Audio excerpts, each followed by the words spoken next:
Iniciamos o terceiro bloco. Professor Félix, o mundo atual, pelo menos o mundo ocidental, que a gente conhece mais, está vivendo uma endemia de obesidade, que vai desde a infância até a terceira idade. Eu gostaria de aproveitar a sua presença aqui para que o senhor nos falasse da importância da obesidade e dois aspectos mais que eu gostaria de que o senhor se referisse, que é a importância de que nós consigamos que os nossos pacientes abandonem o tabagismo. Certo. Olha, a obesidade é uma coisa muito séria. Por quê? Eu sempre falo, ninguém quer ser obeso, né? Pelo contrário, o indivíduo quer comer muito e ser magro, né? Não é isso? O indivíduo quer comer bastante e ser magro, mas isso é difícil, né? Então, já está provado que as células gordurosas, elas, quando o indivíduo ultrapassa do seu IMC, que é o índice de massa corpórea, né? de um certo nível, essas células começam a produzir interleucinas e outras substâncias que vão levar primeiro, a diminuir a atividade da insulina, que a gente chama de resistência à insulina. Então, a obesidade é muito comum. Você tem muito mais diabéticos nos obesos dos que não são obesos, certo? Porque essa ação sobre a insulina dessas células chamadas células inflamatórias. Então, vai levar à diminuição da ação da insulina. Então, se tem menos insulina, você vai ter mais glicose. E nós sabemos que a glicose elevada, é uma doença, eu costumo chamar o diabetes uma doença vascular.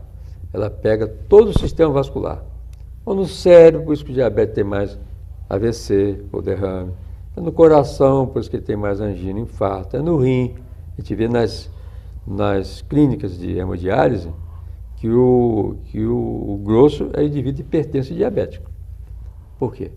Porque há uma lesão a nível de arteríolo, não é? Então, a obesidade ela tem que ser muito combatida.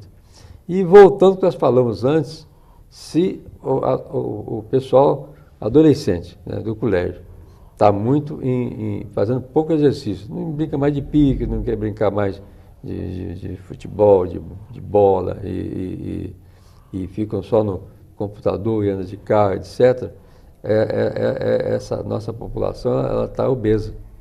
E vai crescendo obesa, vai seguindo a obesidade. E vai trazendo todos esses problemas. Nós sabemos também que o indivíduo, normalmente, por isso, ele começa a ficar com receio de sair, às vezes entra até nesse problema de bullying, começa os colegas já mexendo com ele e tal, né? E ele acaba ficando um indivíduo estressado, quieto. Entendeu? Estressado, quieto. E por ele tendo estresse, ele aumenta o cortisol. O cortisol também atua na insulina, diminuindo a insulina, dá resistência à insulina também. Então vai ter mais o problema do diabetes. Então, estimular o indivíduo a fazer exercício, estimular, né, a prática de esporte, que é uma coisa tão boa, né, tão saudável, né? Então eu acho que isso aí é fundamental. Sem falar em uso de alguns medicamentos que às vezes pode ser até orientado por médicos, né, menos avisados, né, que pode trazer problema. Por exemplo, vasoconstritor nasal é uma coisa também que a gente tem que pensar e pensar muito. O problema das academias, né, o indivíduo quer ficar cheio de músculo enorme, né, se ele fizer exercício, o músculo vai aumentar. Ele não precisa de usar o que chama de bombas, né, são esses energéticos. Cuidado com o energético, né? Haver muita cafeína. Eu, há mais ou menos 2 anos atrás, atendi um paciente e esse paciente, ele começou em academia e tal, e todo mundo usava essas energéticas, ele foi usar muito energético, tinha muita cafeína. Esse paciente fez um pico hipertensivo e fez um AVC com 48 anos. Agora, 2 anos, agora que ele está começando a andar melhor, está começando a falar, entendeu? Então, nós temos que ter muito cuidado. Porque o indivíduo vai fazer exercício, ele faz o seu exercício. Isso vai aumentar o músculo. O músculo, se você faz mais exercício, ele vai aumentar mais. Se diminuir, vai diminuir mais. Você pega um indivíduo que quebrou a perna, coloca gesso nele. a perna fica fininha. Fica. Se você exercitar, porque o exercício não é vacina, né? A vacina que você aplica agora é só aplicar no ano que vem. Você tem que fazer sempre. Por isso você tem que fazer pelo menos meia hora por semana, por dia, né?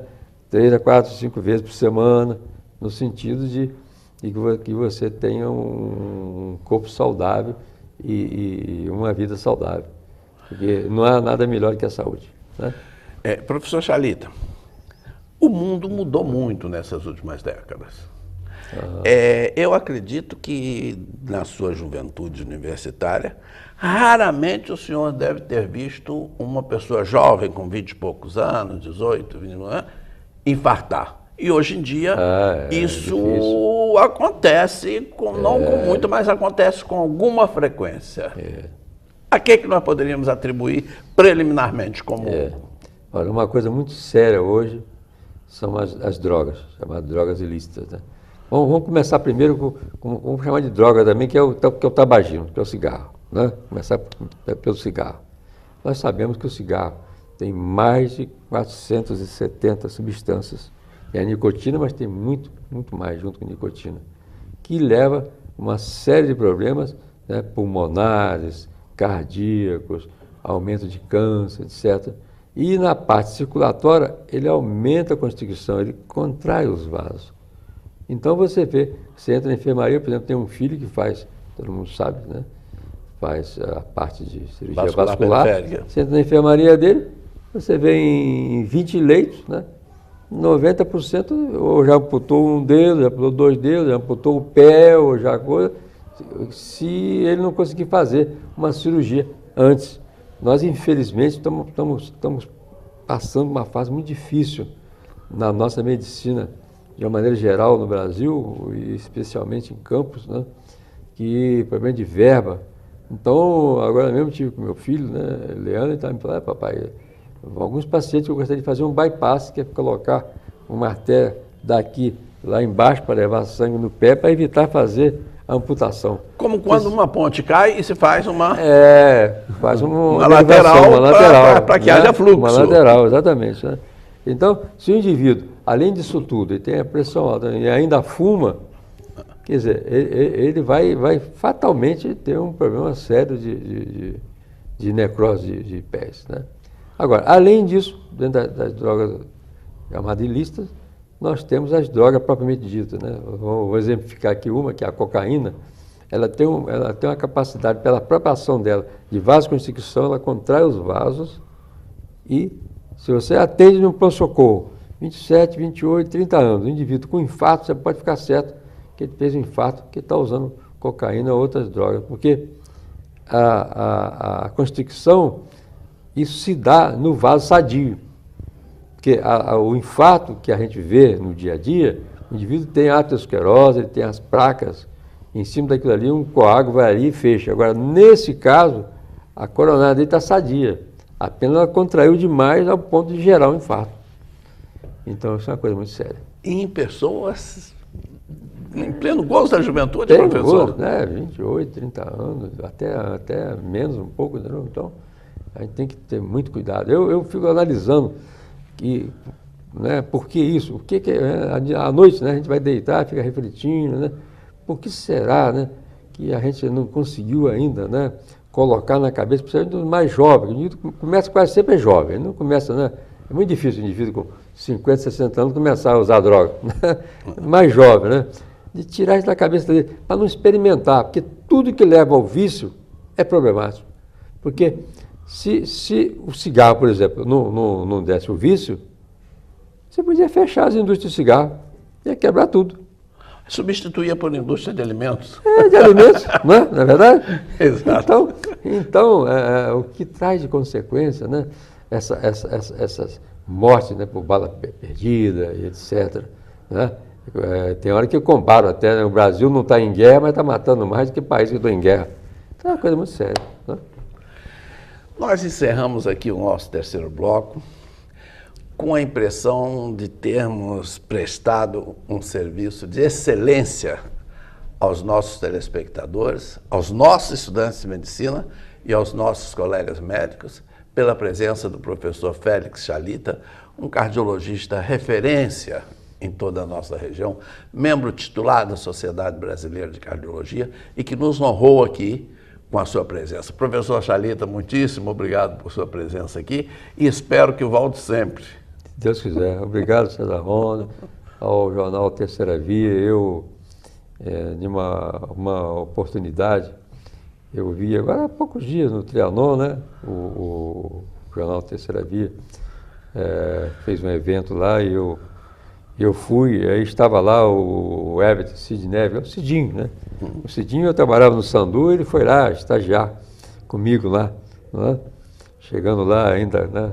Terceiro para quarto ano, então nós nos conhecemos lá e fiquei muito satisfeito. No dia tinha muita gente, eu não pude dar um abraço nele, porque ele tem feito um trabalho muito bom para a nossa cidade em termos de saúde, de hospitais, de aparelhagem. Ele é muito corajoso e é preciso ter coragem, né, para fazer. E quero parabenizá-lo sobre a Terceira Via, porque nós precisamos, porque é exatamente o que a sociedade precisa, exatamente de informação, né? Com informação as coisas podem mudar. Podem mudar, né? E precisa mudar. Meu caro, muito obrigado, viu? Muito obrigado, professor. Terminamos aqui o nosso terceiro bloco. Fique conosco durante essa semana com mais saúde, programa de saúde da Terceira Via.